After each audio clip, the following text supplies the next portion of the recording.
نستعينه ونستغفره ونعوذ بالله من شرور أنفسنا ومن سيئات أعمالنا من يهده الله فلا مضل له ومن يضلل فلا هادي له ونشهد أن لا إله إلا الله وحده لا شريك له ونشهد أن محمدا عبده ورسوله. قال الله تعالى في القرآن المجيد: بسم الله الرحمن الرحيم: وما أبرئ نفسي إن النفس لأمارة بالسوء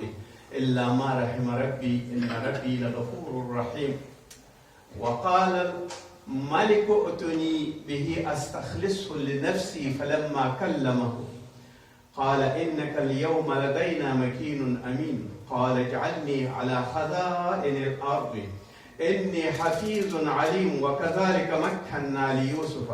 في الأرض يتبوأ منها حيث يشاء نصيب برحمتنا من نشاء ولا نضيع أجر المحسنين ولأجر الآخرة خير للذين آمنوا وكانوا يتقون. وقال النبي صلى الله عليه وسلم عن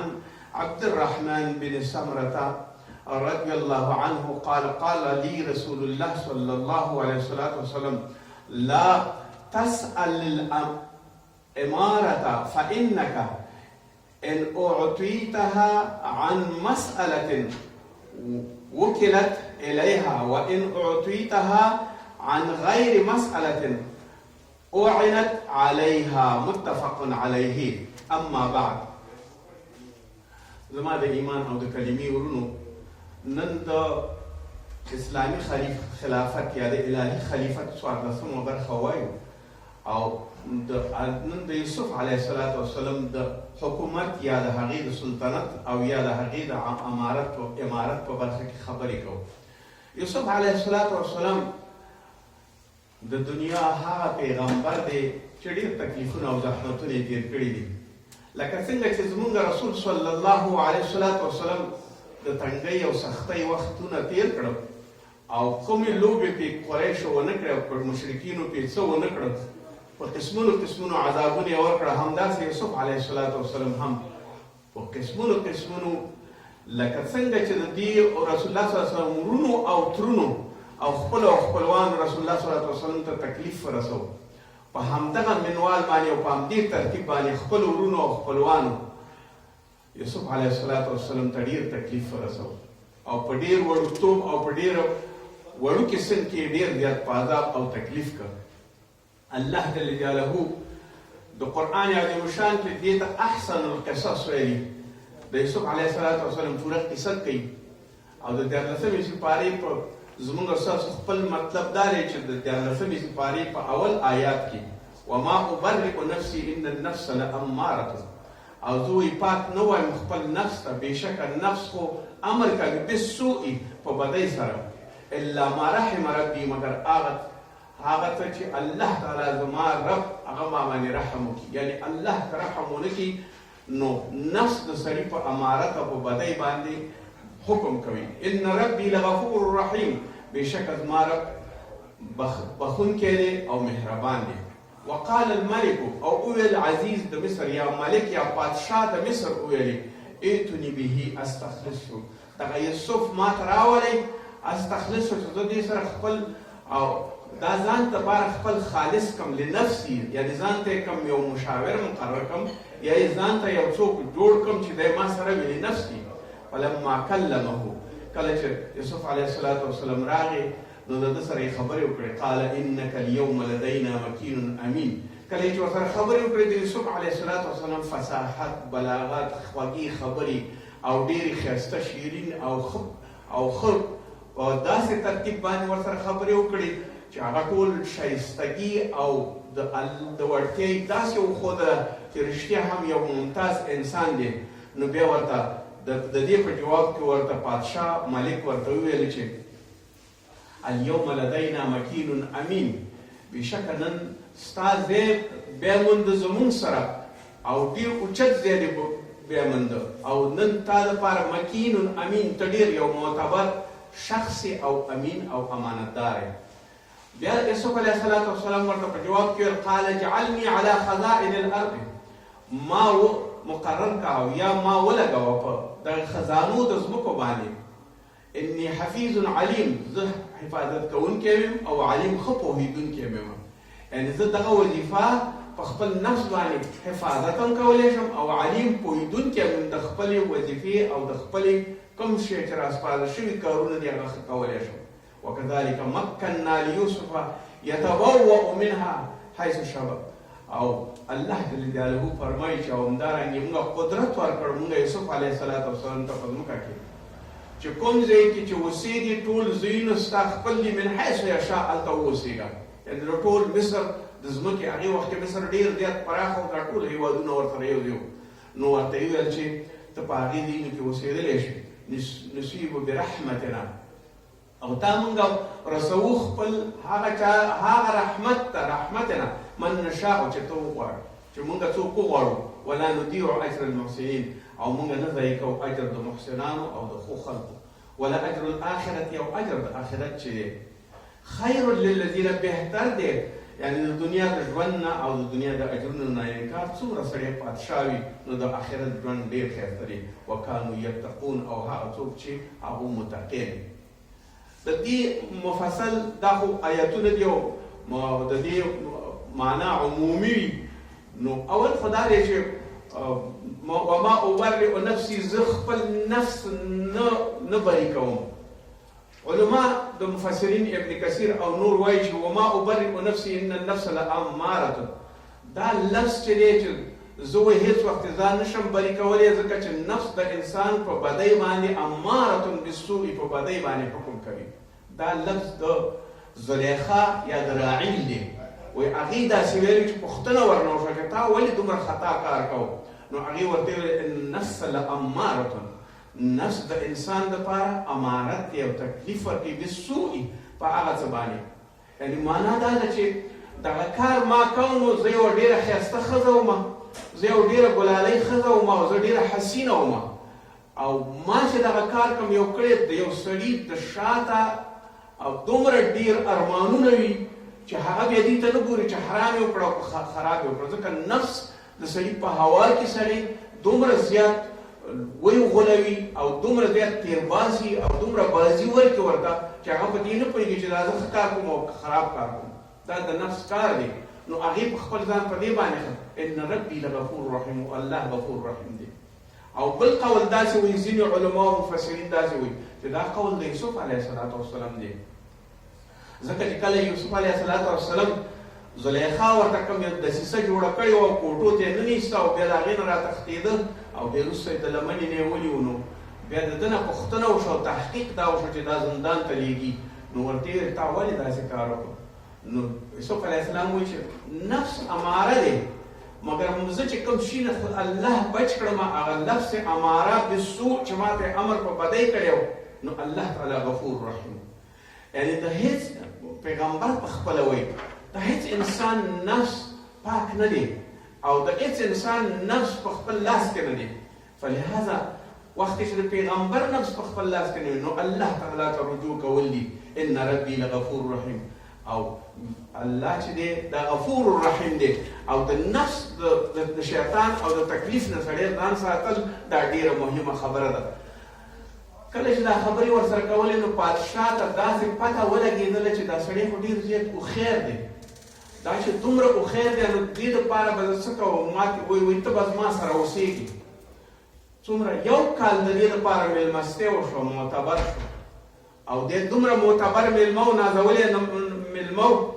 خو یوسف علیه السلام داسې غوښتل چې د دې سره خبرې وکړي. دا ډېر زیات د دې ګرویده شو او ډېر زیات دا ونازو او د دې هره خبره بیا منله. نو یوسف علیه السلام ورته بیا په کلا د دې پادشاه خوب لیدلی و، غویان دي او چاغ دي او خوار دي او دا به راځي. او یوسف علیه السلام ورته تعبیر د خوب وکړ. زموږ موضوع دا نه ده، خو تعبیر یې ورته وکړ چې ته به موږ به ذخیره وکړو او ځایونه به جوړ کړو او هغې دپاره به ذخیره وکړو. 5مه برخه به د دې ټولو حاصلاتو او دانو د مصر ټوله راټوله کړو، خپلو ګودامونو کې به یې واچوو. لکه نن چې موږ یخې خونې لرو، ته وایه چې د یوسف علیه السلام دا فکر په هغه وخت کې داسې و چې 7 کاله غنم ساتلی شي. یعنې دومره اندازې پورې د ده فکر او دومره یخې خونې او یا خانههای سرد کوم یو چې د یخنۍ دپاره دي او یا د غنمو د خرابېدو دپاره نه دي، د ده فکر رښتیا هم دا علیم او یعنې پوه او حفیظ او ساتندوی و. نو دوی دا غنم ټول راجب کړل او د ټولو امت باندې مالیه ولګوله چې 5مه برخه به موږ ته راکوئ. 5مه برخه مالیه راغله او ګودامونو کې داخله شوه. کله چې دا تقاطي او سختي راغله او بیا یوسف علیه السلام ته دا نور زوینده به خلک راتله او ورته بیا په ارزانه بیه به یې ورکول، په داسې یو بیه به یې ورکول چې هغه به نه خرابېده او خوشحاله به مو او هر سړي دپاره به یې یو اخبار ورکول، هر چا ته به یې ورکول. نو دې ترتیب باندې خزانې هم ډکه شوې، ځکه چې دې ویلو چې پادشاه ته یې ویلو چې قال جعلني على خزائن الارض اني حفيظ عليم، زه یو حفیظ سړی یم او یو ساتونکی یم او یو علیم یم. نو دا خزانې ټولې ډکې کړې د دې اعتماد او د دې شي نه. بالاخره نو کذلک مکننا فی الارض، اوس چې پادشاه دومره قدر ورکړه ورته، الله ورته وایي چې ټولې ځمکې مې تا دپاره مسخر کړي، ستا خپله خوښه ده هر ځای کې چې اوسېږي امن تشاء هلته واوسېږه. خو یوسف علیه السلام څه وایي؟ یوسف علیه السلام خپل کاروانچیانو ته او خپلو اشپزانو ته داسې وایي یوه د ورځې به یو ځلې ډوډۍ خورو، ځکه د ټول ملک نه باید خبر شو دا نه چې زه ښه ډوډۍ وخورم نور خلک یې ونه خوري. یو ځل به کاروانه پخېږي او ټولو ته به هماغه یو استحقاق رسېږي او زیات به نه رسېږي، ځکه چې موږ د دې ټولو خلکو ته لږې نه خبر شو. په لهذا په همدې ترتیب باندې دغه ملک 7 کاله د قحطۍ نه وساته او نور بیا چې سیراب شو او دغه شو. بالاخره پادشاه دې ته مجبور شو چې د دې دا ښه خویونه لیدل، مسلمان شو. اوس مسلمان خو شو،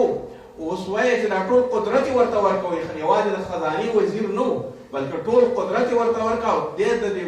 مصر پادشاه وګرځېده او دې دا پادشاهي په داسې ترتیب باندې جوړه کړه. اوس راځو دې ته چې دا ان النفس لاماره، دا زلیخا ته چې کله خلک یې راوغوښتل او نورې ښځې راوغوښتلې ورته ویل تا ولې دا بدنامي جوړه کړه. کله چې یوسف علیه السلام ورته راښکاره کړه هغوی ته یې میوې او مڼې او مالټې ایښې وې او هغه خپل لاسونه غوڅ کړل، وایي دا خو یوه ملکه ده، دا خو یو ملایکه ده، دا خو یو کریمه ملایکه راغلې ده. نو په لهذا ټولو خپله کله چې دا خبره پادشاه ته ورسېده نو پادشاه ورته ویل چې تاسو دا سړی ما ته راولئ. دی په زندان کې و، 7 کاله یې په زندان کې تېر کړه. جامې واغوستې، ښه ښایسته ځان یې جوړ کړ، برابر یې کړ او بیا راغی پادشاه ته. او پادشاه ته چې کله راورسېده نو د پادشاه دپاره یې داسې دعا کله چې راننوته او رانږدې شو نو داسې دعا یې حسبي ربي من دنیایي وحسبي ربي من خلقه عز جاره وجد ثناؤه ولا اله الا غیره. یعنی زما د دنیا دپاره زما رب ماله کافي دی، یعنی الله ډېر کافي دی ما دپاره، او د ټولو مخلوقاتو په بدله کې زما رب ماله ډېر زیات کافي دی او زه پناه غواړم په هغې سره او بلکل زه محفوظ یم د هغه نه چې سوا بل معبود د هغې نه نشته دی. دا د هغې هغه کلماتو چې هغې کله ویل دا خو یو دا وکړه. کله چې دا د دربار ته ننوتو نو دا یې وکړه چې کله دربار ته ننوت نو پادشاه ته یې ویل السلام علیکم ورحمة الله وبرکاته. دا لفظ په عربي باندې ویو، دا السلام علیکم زموږ استاسو د یوسف علیه السلام نه راشروع شوی دی ورحمة الله وبرکاته. بادشاه چې دا دعا ولیدله په عبراني ژبه یې ورته بیا دعا وکړله، په بله ژبه باندې دی په عربي باندې ویل، عبراني ژبه یې ورته بله دعا پادشاه ته وکړه. نو پادشاه په عربي او په عبراني نه پوهېده، نورو په ټولو ژبو پوهېده. پادشاه ځان سره کېنو او خبرې ورسره شروع کړې. کله چې ورسره یوسف خبرې شروع کړې نو په ټولو ژبو باندې جوابونه ورکړل. نو د هغې هغه ټول شیان چې د پادشاه غوښته هغه یې ورته جواب کړل او کله چې ورته جواب کړ پادشاه یې دومره اندازې پورې کړ چې خپله پادشاهي ورته پرېښودله او مسلمان شو. ځکه علما داسې وایي چې د یو کافر سره کار کول روا دي که نه دي روا. د یوسف علیه السلام دپاره ځکه وایي چې دا روا دي چې ځکه ولې ټوله ښایستګي حفیظ علیم و، ځکه ولې چې وکړي او د اسلام لپاره یې دومره خدمت وکړو چې حتی پادشاه یې هم د مصر مسلمان کړ. او پادشاه چې کله مسلمان کړ نو بعد هغې نه ټول تخت او هر څه د ده په لاس کې شو. کله چې د ده په لاس کې شو نو دې چې څه کول هغه به یې ټول کول. علما داسې وایي چې د نفس دپاره څو حالتونه دي. یو هغه نفس چې هغه لوامه وي، لا اقسم بیوم القیامة ولا اقسم بالنفس اللوامه. الله جل جلاله وایي چې زه قسم خورم په ورځې د قیامت او په هغه هغه نفس باندې چې هغه ملامتي په قبلې یعنی بیرته جوړیږي لوامه هغه بیرته جوړیږي یو دا نفس دی او دویم نفس دی سورت کې فرمایي چې یا ایتها النفس المطمئنه ترجعي الى ربك راضيه مرضيه نو دغه نفس دا مطمئنه دی هغه وایي چې اے نفس ما ته راوګرځېږه او زه د تا نه راضي یم دا دویم نفس دی دا مطمئن نفس دی د اماره نفس دریم اماره نفس دی چې هغه حکم کوي سړي ته په بدۍ باندې که د الله تعالی فضل نه وي دا د لوامه او د مطمئنه نه ډېر خراب نفس دی او دا سړی خرابوي ان ربي لغفور رحیم باید سړی دلته ووایي چې ان ربي لغفور رحیم الله غفور او رحیم دی دغه پادشاه چې دی کله راوخته او ورسره د دې خبرې کولې او جوابونه یې ورته ویل نو د پادشاه دې دومره اندازې پورې خوښ شو چې حتی پادشاه د مسلمانۍ نه پرته د دې ټول تخت او تاج د هر څه چې څومره غوښتل چې دې ته یې ورکړي دا به ټول ورته ورکړي دا پادشاه چې دا ریان بن ولید نومېده یوسف علیه السلام چې ورته د خزانو سوال وکړو نو دی په خزانو باندې مقرر شو د ده نه ښه پادشاهي په مصر کې او په هغه وخت و زمان کې هېچ هم نه وه کړې او دومره اندازې پورې شو الله جل جلاله اوس دلته راځو دې ته چې یوسف علیه السلام خو دا ټول هر څه وشو برابر شو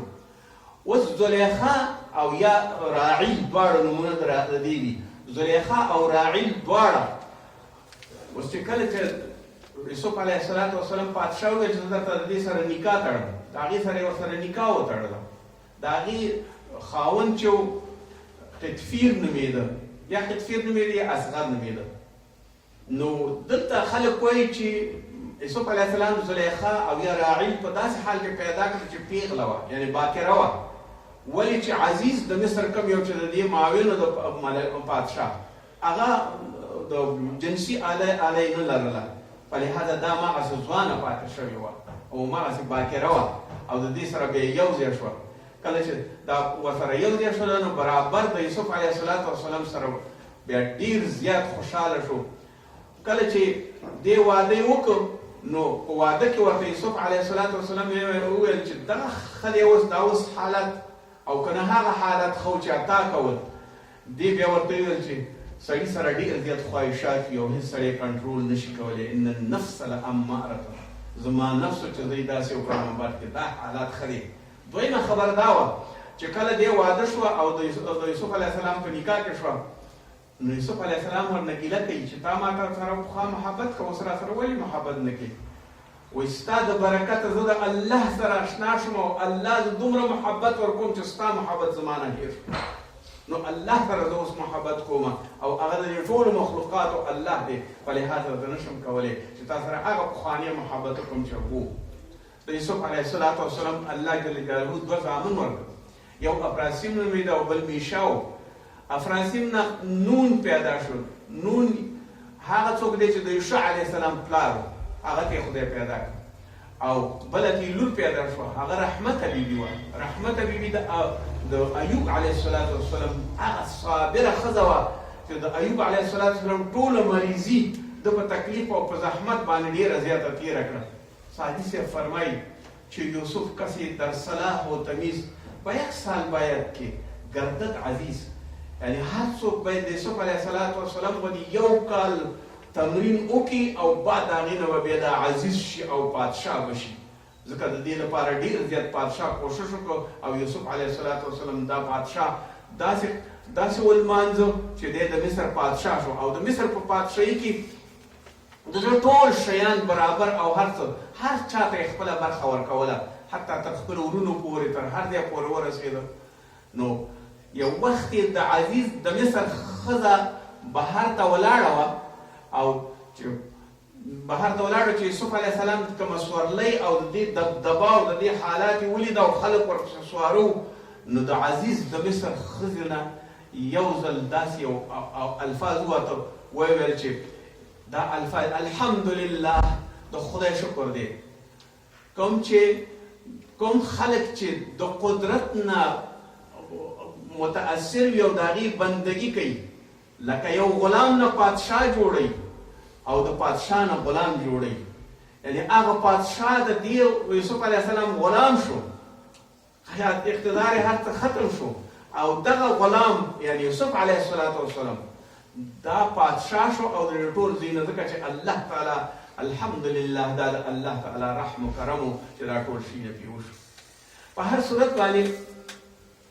د رسول الله صلی الله علیه وسلم یو حدیث دی چې هغه حدیث کې داسې لیکي چې عبدالرحمن بن سمرته پادشاهي وغوښتله او هغې ته یې ور نه کړه ورته، ځکه چې ویل ده په خپله وغواړې زه یې درته نه درکومه. او د نفس مبارک رسول الله صلی الله علیه وسلم خپلو صحابو ته وایي ای صحابو، یو ستاسو دوست دی، هغې ته تاسو ښه جامې ورغوندئ، هغې ته تاسو ښه خوراک ورکوئ، هغې سره تاسو ټول ډېر ښه ښایسته لمانځنه کوئ، هغې دپاره ټول کارونه کوم یو چې ستاسو په وسه کې کېږي هغې ته ټول کارونه ختموئ او ورکوئ یې ورته. اما ته وایه چې دا دوست بیا چې کله ستاسو دپاره وي ستاسو دشمن وګرځېږي. نو صحابه ورته وایي یا رسول الله صلی الله علیه وسلم دا به څنګه نمک حرامه انسان وي چې موږ به ورته ټول هر څه ورکوو او هر څه به روزو دی او د هغې خبره به منو او هغې ته به جامې ورکوو، هغې ته به ډوډۍ او غذا ورکوو او بیا به نمک حرامي کوي او موږ سره به نه برابرېږي. هغه ورته ستاسو نفس دی دا، څومره چې تاسو ښه ساتئ دا خپل نفس په هماغه اندازه به تاسو رسوا کوي، په هماغه اندازه به تاسو شرموي، په هماغه اندازه به ستاسو نه تمرد کوي او ستا رسوایي به په هغې کې وي. او تر هغه کومه اندازې پورې چې تاسو خپل نفس په خیر ساتئ او وږی ساتئ، تکلیف ورکوئ ورته او استعمالوي یې په ریاضت او د خدای په اطاعت کې، په هماغه اندازه به تاسو سره ښه کوي. همدا د یوسف علیه السلام او یا د زلیخا بیبي د نفس دا دومره قصه ټوله د دې نه وه چې د نفس دپاره څوک چې کوشش کوي هغه هېڅ وخت نشي بریالی کېدلی او هغه هېڅ وخت نشي کامیابېدلی. په لحاظه کله چې ملک ته راغی نو د دې خوښ شو، په تخت ځان سره کېنه برابر شو او تر اوسه پورې د یوسف علیه السلام هغه نوم ژوندی دی چې کوم یو ده کړي دي او کوم عدالت ده کړی دی او کومه قاضي. الله جل په قرآن عظیم شان لإیلاف قریش ایلافهم رحلة الشتاء والصيف په عربو باندې وایي چې تاسو ته ما د اوړي او د ژمي رحلې پیدا کړئ، تاسو کاروانونه وړئ او راوړئ او تجارت کوئ. فليعبدوا بهذا البيت الذي اطعمهم من جوع وامنهم من خوف. دا دومره رحلې او دا دومره تجارتونه تاسو کوئ، تاسو مهرباني وکړئ د دې الله تعالی د دغه بیت د دې مکې معظمې دې بیت ته د دې خاوند ته او رب ته تاسو سجده کېدئ او عبادت یې وکړئ. ولې تاسو یې وساتلی د خوف نه، یعنې د ویرې او د ډار نه یې وساتلی، د دشمنانو نه یې وساتلی، ټول خلک هم په ښه مني او امن یې درته درکړ وامنهم من خوف او خوف هم درکړ. په لحاظه دا دواړه شیان ډېر معتبر د قرآن شیان دي. احسان کوي الله پر یو ټولو خلکو باندې او یوسف علیه السلام همدغه دواړه څیزونه یعنی هم خوراک خلکو ته ورکړ او هم امن او امان ورکړ. دومره اندازې پورې ارامه پادشاهي او ښایسته پادشاهي وه چې هر څوک دې دومره خلک مسلمانان کړل. خلک ټول خوا یوه زلیخا عاشقه وه، بیا وروسته یو پادشاه عاشق شو، اما بیا وروسته ټول امت او ټول خلک د دومره عاشقانو چې یوسف علیه السلام به چې څه ویل هغه به ټول ومنل. یعنې په یو اتحاد یو امت شو، یو ملک شو، یو پادشاه شو او د الله تعالی توحید شو او د الله تعالی هغه نوم شو او د هغې د ریان بن ولید هغه چې و هغه هم بیا دومره ښایسته مسلمان شو چې هېڅ هم نه دی. دغه د زلیخا خاوند بیا مړ شو، الله جل جلاله حکمت په دې کې چې دا مړ شو نو زلیخا یې بیا ده ته واده کړه او ده وکړله. خو په هر صورت باندې کوم یو انسان چې د نفس نه ځان ساتي هغې انسان دپاره کامیابي ضروري ده او خامخا به ورته کېږي. هو ځینې علما دا وایي چې د کافر سره کار مه کوئ، د هغې سره وظیفه مه اجرا کوئ. خو ځینې علما دا وایي که چېرته تاسو ورسره کار ونه کوئ نو ټول ملک په فساد ونیسي او په خپله یې مه غواړئ، خو خامخا یې وکړئ. یوسف علیه السلام استثنا دی د دې ټولو شیانو نه. نو ځکه رسول الله صلی الله علیه وسلم سمرته ته وایي چې رسول الله صلی الله علیه وسلم قال لي رسول الله صلی الله علیه وسلم ما ته رسول الله صلی الله علیه وسلم څه وویلې لا تسأل الامارة مه غواړه امارت فانک ان اعطیتها عن مسألة که چېرته وغواړې په سوال باندې دا امارت وکیلت بیا تا به ته د دې نه باقي کېږي ته به یو غلط سړی شي او خراب سړی به شي او د دې ټول بار به په تا باندې وي الیها وان اعطیتها او که چا بل چا وګڼلی چې رښتیا هم تا کې لیاقت دی او تا کې صداقت دی او ته د یوسف علیه السلام په صفاتو موصوف یې نو بیا هغه وخت چې ته وغواړې نو بیا هغه الله جل جلاله به تا سره اعانت وکړي او رسول الله صلی الله علیه وسلم فرمایي کریم ابن کریم ابن کریم رسول الله صلی الله علیه وسلم د یوسف علیه السلام په وخت کې پوښتنه وکړه یوسف علیه السلام څوک و هغه وایي کریم او بیا ابن کریم د کریم زوی و د یعقوب علیه السلام زوی او بیا ابن کریم بیا د ابراهیم خلیل الله زوی و د اسحاق علیه السلام زوی و ولهذا هر وخت چې دغسې یو کریم انسان او بیا دغسې کارونه کوي تر قیامته پورې بیا نوم وي او هغه کار هغه څوک چې یو شرمېدلی انسان وي یو غلط انسان وي د خپل اقتدار نه د خپلې ورځې نه د دې ټولو نه کار اخلي په دې باندې چې په زوره غواړي چوکۍ په زوره غواړي یو شی او خلک ترې په عذاب وي تر قیامته پورې بیا د ابوجهل غوندې بیا نوم بد وي او هماغسې ابوجهلان به ورکېږي د دنیا نه او په نوم یې یادېږي ټول به په بدۍ باندې یادېږي عن ابي هريره رضي الله عنه روایت کوي فرمایي رسول الله صلی الله علیه وسلم قال انکم ستحرسون على الاماره تاسو وایي حرص کوئ د دې چې موږ ته امارت راکول شي پادشاهي راکول شي وستكون ندامه یوم القیامه د ورځ په قیامت به د دې ښپېماني وي او ندامت وي فنعم المرضعه وبئس الفاطمه وایي دا دې معنا ده چې یو مور وایي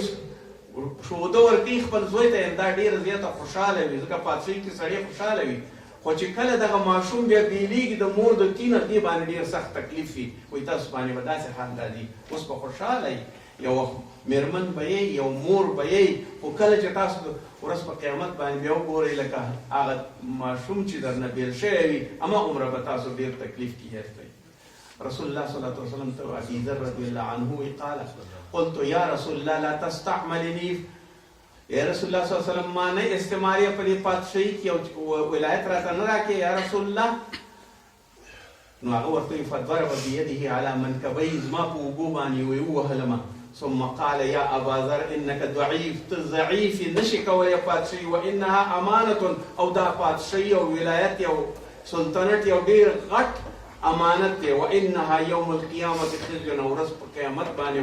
دا خسران او تکلیفي وندمه او ندامت بوي الا من اخذها بحق حفها وادي الذي فيها او دا به هغه وخت درست وي که سړی نشي کولی نو بیا دې باید ونه کړي ځکه دې دپاره دا زجر دی او تکلیف دی او په بل روایت کې ابي ذر ته وایي چې اني اراک ضعیفا زه تا ضعیف ګورم واني احب لك ما احب لنفسي لا تامرن على اثنين ولا تولين مال اليتيم وایي ته که ما ګورې نو زه هم ضعیفه یم خو ما سره فضل د الله دی ځکه پادشاهي کولی شم رسول الله صلی الله علیه وسلم فرمایي او فضل د الله چې پادشاه سره نه وي او امیر سره نه وي هغه پادشاهي نشي کولی او نه کامیابېږي او وایي رسول الله صلی الله علیه وسلم وایي چې نفس د سړي بد امر کوي ما احب لنفسي لا تامرن وایي نفس خو سړي ته هر څه وایي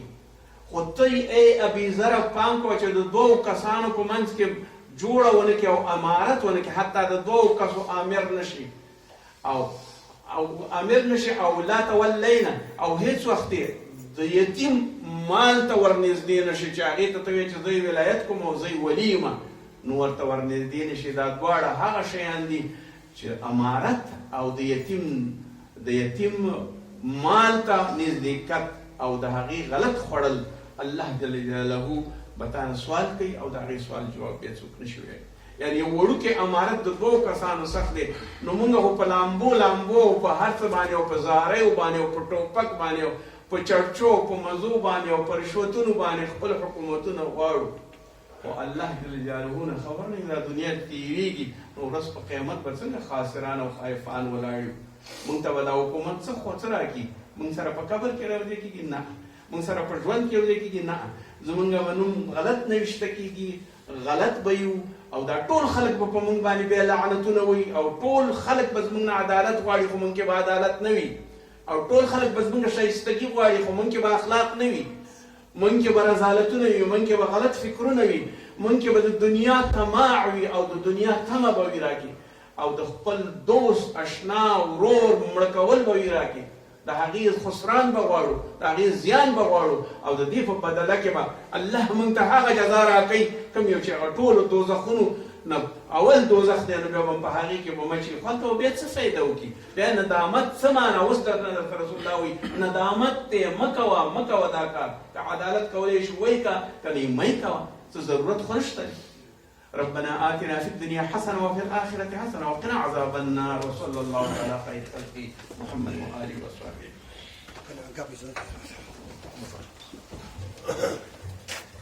السلام عليكم.